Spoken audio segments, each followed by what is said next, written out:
Jangan lagi pakai mantra-mantra, masuk ke dalam mantra. Hai, hantu segala, hantu setan segala, setan. Datanglah, datang. Bagaimana cara agar usaha kita diberi kelancaran tanpa kita harus cari? Oh, nggak bisa. Oh, masih ada sambungannya. Tanpa harus kita cari pelaris dan selalu diridhoi Allah. Pertama kali masuk warung ketika pagi, yang punya warung jualan, toko, ruko, dagangan di pasar, pertama kali masuk pagi baca Fatihah 1 kali.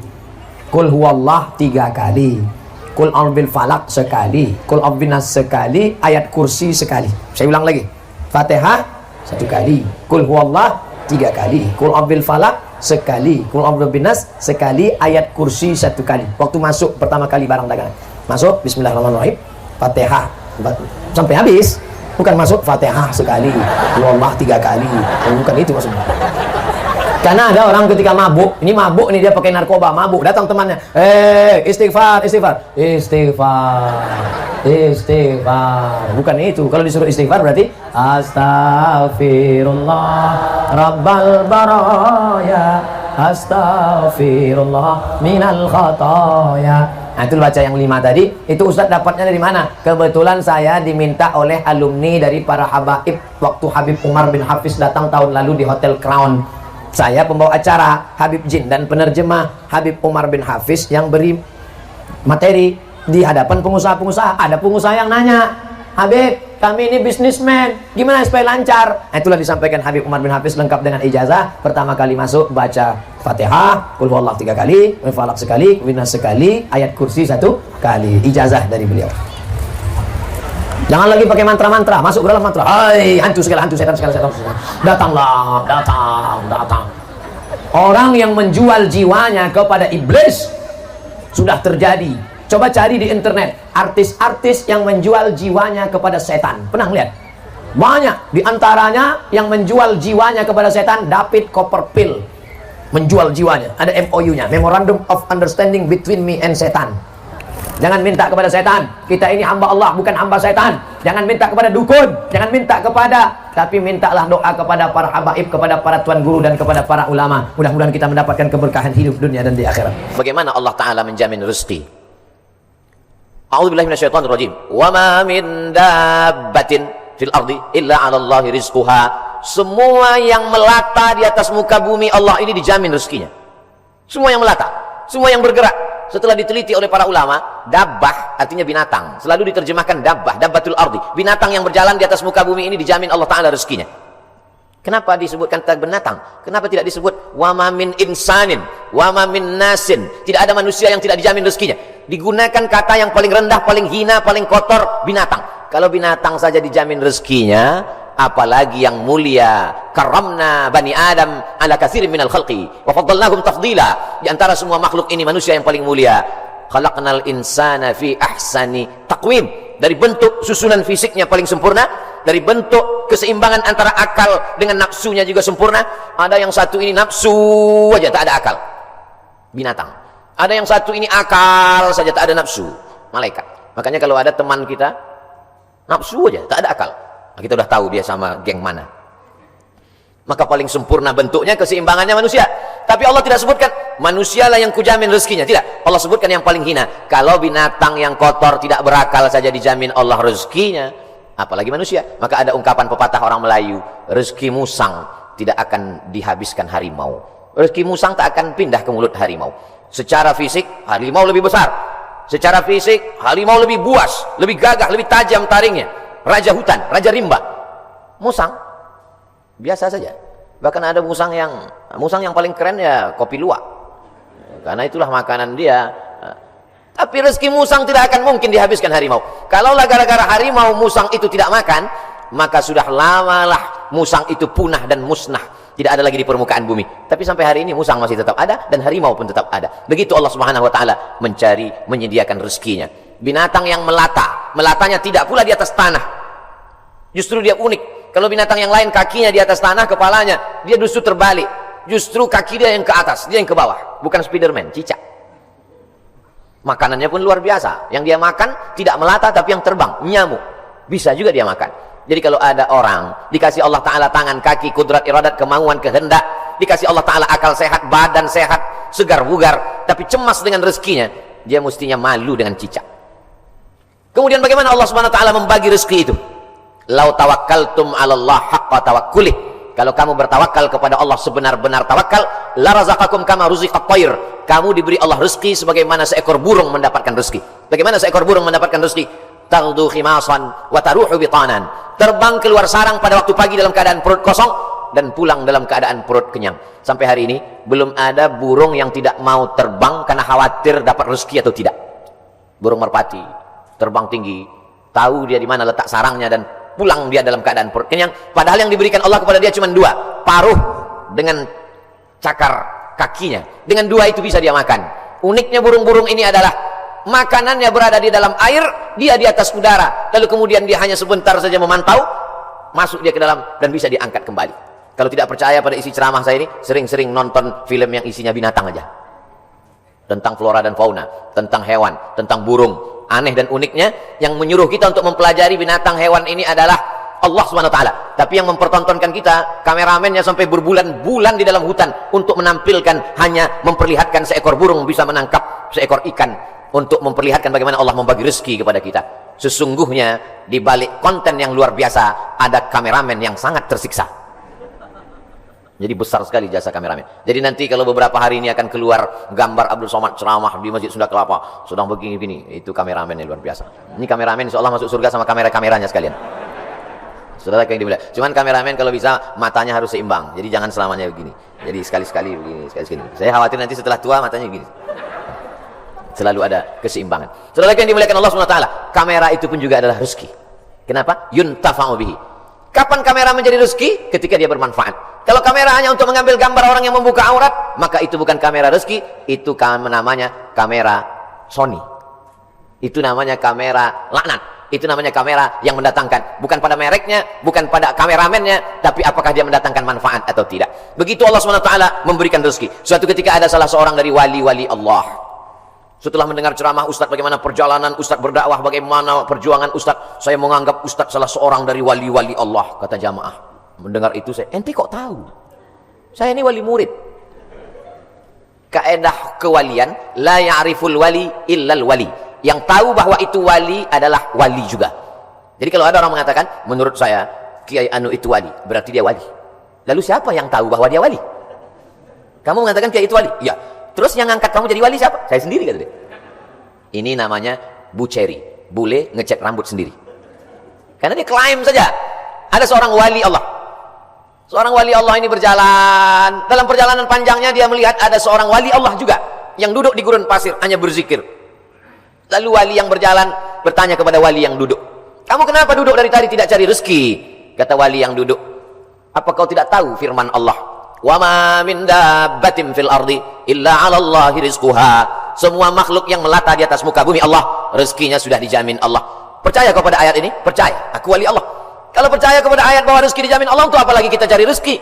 Kalau kau tidak percaya bahwa rezeki dijamin Allah, lihatlah di atas pohon kurma itu ada seekor burung. Sejak telurnya menetas, sayapnya patah, dia tidak bisa terbang, tapi dia tetap menjadi burung yang besar di atas pohon kurma. Kenapa? Kita lihat nanti. Tak lama terlihat datang burung lain membawakan makanan. Datang burung membawakan cacing, datang burung membawakan ikan. Naik ke atas pohon kurma yang di atasnya ada seekor burung yang patah sayap. Begitulah kalau Allah berkehendak, rezekinya dijamin Allah, dia tidak perlu terbang. Datang burung lain membawakan. Burung yang datang ini bukan ojek online.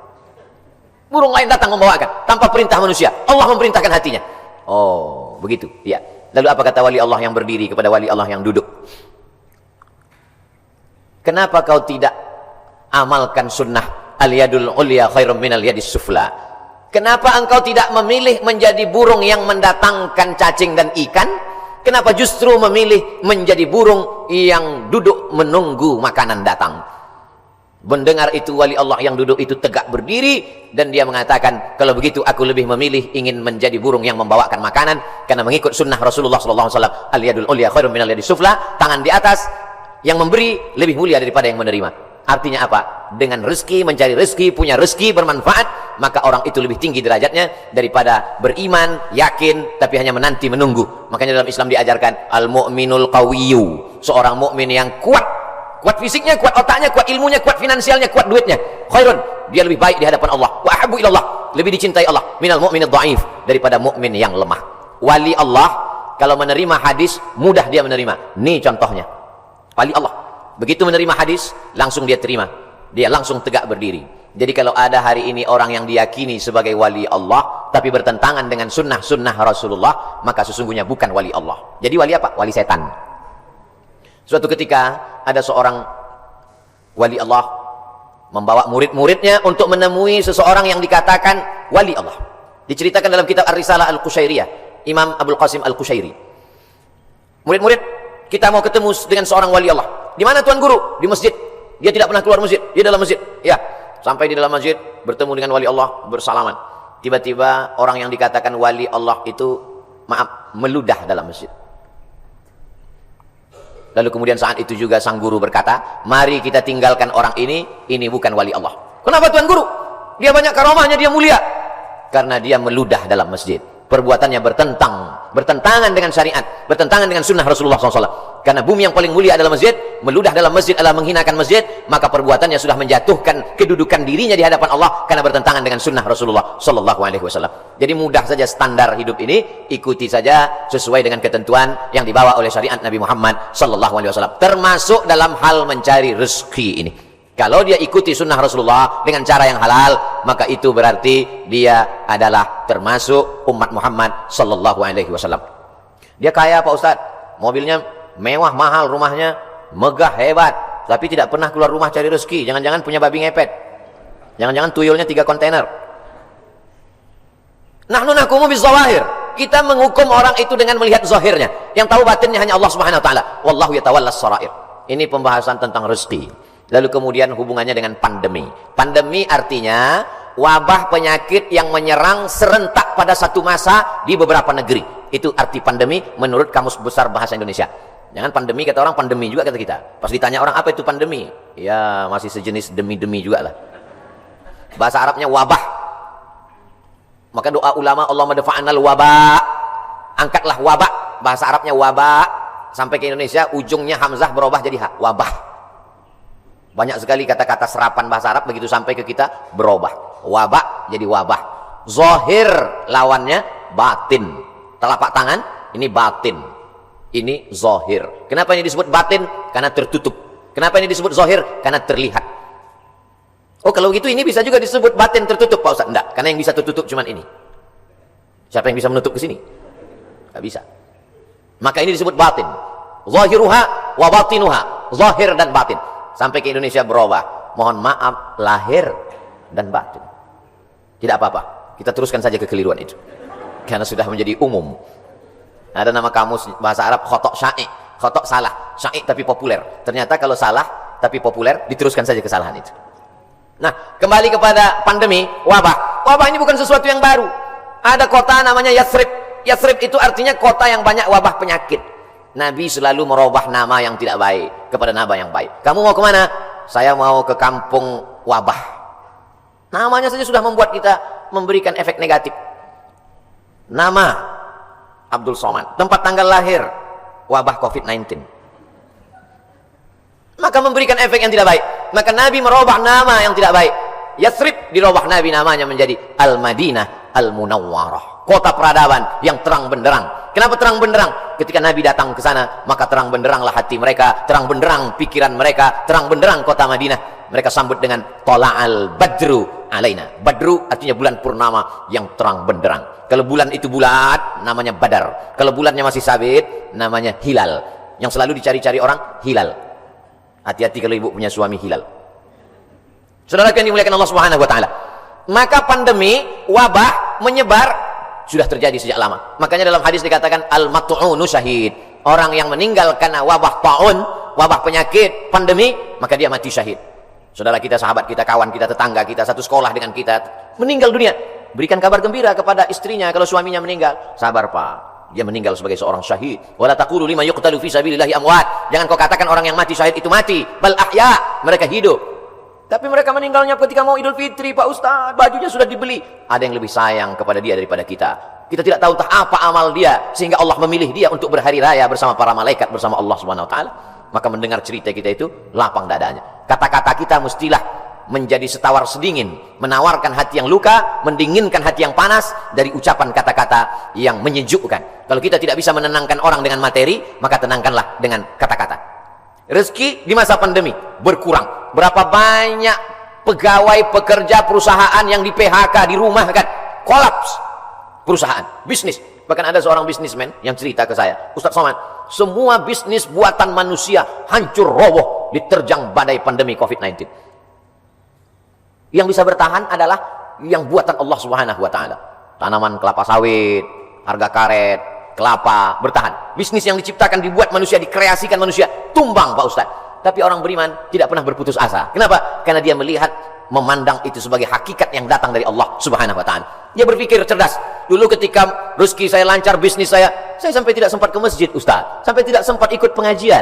Alhamdulillah, dengan adanya pandemi ini kami masih bisa menyekolahkan anak, masih bisa makan, mungkin rezeki berkurang, tapi saya lebih sering ngaji Pak Ustaz. Oh, jadi kamu sering pengajian? Iya, tapi wajah kamu nggak pernah terlihat. Saya pakai masker Pak Ustaz. Kamu sering ikut kajian saya? Ikut Pak Ustaz, tapi saya nggak pernah ngeliat kamu. Saya jamaah online Pak Ustaz. Insya Allah yang ikut pengajian online, surganya tetap offline. Jadi jangan khawatir. Ini ada juga ustaz-ustaz yang menakut-nakuti jamaah, yang selama ini hanya online saja, surganya pun online. Untung jamaahnya kurang cerdas. Kalau jamaahnya cerdas, mana ada surga online? Surga online itu surga bid'ah. Saudara yang dimuliakan Allah Subhanahu wa taala, jadi ketika kita melihat sesuatu itu dengan perenungan, maka sesungguhnya ada hikmah yang luar biasa di balik apa yang diberikan Allah. Asa an takrahu syai'an, boleh jadi kau benci sesuatu, fa huwa khairul lakum. Tapi di balik kebencian kamu itu ada manfaat, hikmah yang luar biasa. Asa an takrahu syai'an, boleh jadi kamu tidak suka pada sesuatu, wa yaj'alallahu fihi khairan katsira, dijadikan Allah di balik itu semua ada kebaikan-kebaikan. Tapi kadang kita susah untuk berpikir cerdas, cermat, jernih di tengah hiruk pikuk suara orang banyak. Gimana kalau kita mau berpikir saat di tangan kita dua handphone, yang satu IG, yang satu Instagram? Gimana kita mau berpikir jernih di saat kita sedang di tengah orang yang pikirannya berkecamuk? Maka bangunlah di tengah malam, seperti jamaah yang dikatakan protokol tadi, yang datang jam 3 malam ke masjid. Kalau dia sampai ke masjid jam 3, tentu bangunnya jam 2. Yang sholat subuh jam 7.30, nggak tahu bangunnya jam berapa. Dia datang ke masjid, tentu dia bangun, habis itu dia mandi, terapi mandi segar, menyegarkan tubuhnya, menyegarkan pikirannya, bersih, gosok gigi, suci, menghadap Allah SWT, sholat sunat wudhu 2 rakaat, sholat sunat taubat, sholat sunat tahajud, sholat sunat hajat, sholat sunat witir, berzikir, menjelang azan berkumandang ke masjid. Jernih pikirannya melihat ini. Kalaulah orang rezekinya seret, rezekinya mampat, lalu kemudian dia alihkan konsentrasinya untuk melepaskan sejarah kerisauannya dengan narkoba, dengan khamar, dengan pergaulan bebas, sesungguhnya dia hanya sedang mengalihkan satu masalah kecil, sedang dialihkan kepada masalah yang besar. Gimana ibu? Bisnisnya sejak Covid ini makin turun atau makin? Alhamdulillah Pak Ustaz, alhamdulillah ada Covid. Alhamdulillah pula dia bilang ada Covid. Kenapa? Selama ini saya kalau mau buka usaha mesti sewa ruko, mesti sewa tempat. Hari ini saya bisa bisnis online Pak Ustaz. Saya cukup buat pasang iklan, masak di dapur sendiri, menggunakan jasa teman-teman yang bisa mengantar, akhirnya makan. Berapa banyak saudara-saudara kita yang hari ini bisnisnya tetap berjalan. Dengan cara apa? Dengan cara online. Cara menyampaikan makanannya saja yang online, makanannya tidak online. Bukan berarti makanan itu digambar lalu dikirim. Makanannya tetap diantarkan dan berjalan. Kenapa? Karena ketika kita duduk dengan tenang, maka akan ada ide-ide yang diberikan Allah Subhanahu wa taala. Yang menenangkan hati itu siapa? Allah. Huwallazi anzala sakinata. Allah taala yang menurunkan ketenangan fi qulubil mu'minin, ke dalam hati orang beriman. Tapi tidak semua bisa begini. Apotik, jual obat, minyak kayu putih, haba sauda, madu. Justru di musim-musim ini peningkatannya luar biasa. Kenapa? Karena orang takut. Kalau orang takut, dia cemas, dia ngeri, dia suka minum herbal, lalu kemudian dia dengarkan hadis yang disampaikan Ustaz. Habbatus sauda syifaun min kulli da. Habba sauda, jintan hitam, Arab, obat dari segala macam penyakit. Yang tidak bisa diobatinya hanya tua dan mati saja. Yang lain daripada itu bisa diobatinya. Alaikum bisyifaaini, hendaklah kamu berobat dengan 2 penyembuh, al-asal, madu, wal Qur'an. Wa nunazzilu minal Qur'ani ma huwa syifa. Kami turun Al-Qur'an itu sebagai obat, sebagai penyembuh, sebagai penawar. Maka diamalkan mereka ruqyah, habba sauda, herbal, madu, jintan, qastul hindi. Maka luar biasa. Tapi saya tidak bisa berpindah dari bisnis ini ke sini Pak Ustaz. Loh, yang mengatakan engkau tidak bisa bisnis dari pakaian ke herbal itu siapa? Kita sendirilah yang mengkerangkeng pemikiran kita. Kita yang membuat aturan, kita yang membuat diri kita terjebak. Saya sudah usaha pakaian, maka saya tidak bisa berpindah ke usaha lain. Yang membuat kaidah itu dia diri dia sendiri, dia sendiri membuat kerangkeng, dia sendiri yang berada di dalam, dia sendiri yang menguncinya. Itu sama seperti orang yang membuat kerangkeng besi, dia masuk ke dalam, dia kunci dari dalam, dia buang kuncinya keluar. Dia mengkerangkeng dirinya. Kamu bisa berpindah dari dagangan pakaian ke jualan herbal, berpindah dari berdagang bisnis ini beralih ke sini. Itu adalah pilihan yang ada pada diri kita sendiri. Ada pilihan yang tidak bisa kita pilih. Abdul Somad menjadi orang Melayu datang dari Pulau Sumatera, itu tidak bisa kita memilih. Saya tidak bisa memilih. Malaikat tidak pernah dulu memberikan saya pilihan di alam rahim, Abdul Somad, kau mau jadi orang mana? Mau jadi orang Amsterdam atau mau jadi orang Riau? Tak ada. Itu bukan pilihan saya. Itu pilihan takdir dari Allah Subhanahu wa taala. Tapi ada masanya kita bisa memilih antara bisnis ini atau ini, beralih ini atau ini. Ustaz, ada yang mau saya tanyakan, Ustaz? Ya, silakan. Bolehkah saya beralih bisnis? Boleh. Yang tak boleh beralih ke lain hati. Saudara yang dimuliakan Allah Subhanahu wa taala.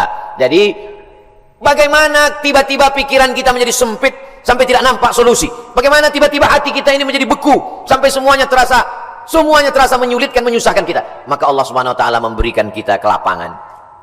Man lazimal istighfar, siapa yang melazimkan istighfar, mengistiqomahkan, mengamalkan istighfar, ja'alallahu lahu min kulli dhiqin makhraja. Habis waktu ceramah. Oh, matahari terbit. Hebatnya di Masjid Agung Sunda Kelapa. Setiap matahari terbit, bunyi alarm. Setiap matahari terbit, bunyi alarm. Setiap matahari terbit, bunyi alarm. Lama-lama jamaah mengambil kesimpulan bahwa kalau alarm tidak berbunyi, matahari tidak terbit. Kalau ada usaha, baru ada rezeki. Kalau ada usaha, baru ada rezeki. Kalau ada usaha, baru ada rezeki. Kalau tidak ada usaha, berarti tidak ada rezeki. Rezeki terbagi dua. Ada rezeki yang bersifat mauhibah, pemberian Allah. Ada rezeki yang bersifat al-kasbu, usaha. Dan berapa banyak rezeki yang berdasarkan pemberian Allah Ta'ala jauh lebih besar daripada usaha. Tapi jangan gara-gara ini lalu orang tidak mau berusaha. Usaha datang dari kita, pemberian datang dari Allah. Cobalah tanya bisnismen orang-orang kaya itu, apakah dari usahanya itu datang? Berapa banyak usahanya biasa saja, tapi pemberian Allah Subhanahu wa taala luar biasa. Yang dinilai Allah adalah bagaimana seorang hamba berusaha. Itulah ahlus sunnah wal jamaah. Adapun orang yang berpangku tangan menunggu hujan turun dari langit, mereka adalah ahlul bid'ah wad dhalalah. Namanya kelompok Jabariyah. Al-Jabr. Ada wali nikah itu namanya wali majbur, wali yang boleh memaksa. Jabariyah orang yang terpaksa. Kata dia, hidup dia ini terpaksa karena takdir. Kau kenapa tidak berusaha? Semua sudah ditakdirkan Allah. Kau kenapa mabuk? Saya tidak ada niat mabuk, Pak Ustaz. Saya terpaksa karena takdir. Dua salah dia. Pertama, dia berbuat dosa. Yang kedua, dia mengkambing hitamkan Tuhan atas segala dosa-dosanya. Maka orang seperti ini dihukum double oleh Sayyidina Umar bin Khattab. Pada zaman Umar pun spesies manusia seperti ini sudah ada. Yang sekarang ini hanya pengikut-pengikutnya saja. Neonya, model barunya muncul di zaman modern ini. Maka orang seperti ini bukan ahlu sunnah. Ahlu sunnah adalah berkeyakinan bahwa rezeki dijamin Allah, tapi dia juga berusaha. Menurut Imam Abdul Hasan Al-Ash'ari, maka itu yang disebut dengan al-kasbu wal ikhtiar. Ada usaha. Subuh ini saya sudah ditakdirkan Allah Subhanahu wa taala ada 2 minuman. Yang berada di atas meja ini walaupun nampaknya 3, yang minuman 2. Yang ini hand sanitizer. Lalu kemudian saya boleh memilih antara 3 ini. Yang mana yang mau diminum, boleh pilih. Mau yang ini atau yang ini, tapi jangan yang ini. Ketika dia sudah diberikan kepada saya, maka ini milik saya, ini udah takdir saya, ini ketetapan untuk saya. Tapi saya mesti menggerakkan tangan saya, mesti memasukkannya ke mulut saya. Semuanya datang dari Allah. Gerak ini tangan bisa bergerak, itu pun dari Allah. Hati ini untuk condong kemana, itu pun dari Allah. Itulah mengapa dikatakan wallahu khalaqakum wa ma ta'malun. Allah menciptakan kamu dan perbuatan kamu. Perbuatan kamu itu pun juga ciptaan Allah, karena semua datang dari Allah. Menulis, tangan yang menulis ciptaan Allah. Pena, kertas, itu pun ciptaan Allah. Maka dikatakan bahwa kamu dan perbuatan kamu adalah ciptaan Allah. Tapi kita punya pilihan. Wa nafsin wa ma sawwaha, demi jiwa dan penciptaannya. Fa alhamaha fujuraha, ada jalan kiri, jalan fujur, jalan bengkok, jalan hitam. Wa taqwaha, jalan kanan, jalan baik, jalan putih. Maka kita tinggal memilih. Ketika pilihan kita benar, kita dapat surga. Walladzina amanu wa 'amilus solihati ulaika ashabul jannah. Walladzina kafaru wa kadzdzabu bi ayatina ulaika ashabun nar. Jangan dengan penuh kesadaran sendiri. Menabungnya di bank konvensional haram, duitnya duit riba, dimakan dengan penuh kesadaran. Ketika ditanya, kau makan riba? Iya, tapi ini haram. Takdir, susah saya menolaknya, Ustaz. Tidak bisa begitu, karena kita punya pilihan untuk mengalihkan dia dari konvensional ke syariah. Kita punya pilihan untuk memilih antara yang haram dengan yang halal. Ketika pilihan itu tepat, disitulah balasan datang dari Allah Subhanahu wa ta'ala. Saudaraku yang dimuliakan Allah, ada orang yang sanggup memilih, tapi dia tidak mau. Ada orang yang tidak tahu, ada yang pura-pura tidak tahu. Maka semua jenis manusia ini nanti akan mempertanggungjawabkannya di hadapan Allah Subhanahu wa taala. Dengan mengaji kita menjadi tahu. Setelah tahu, ujiannya lebih berat. Selama ini kita tidak tahu, kadang-kadang ada enaknya juga tak tahu.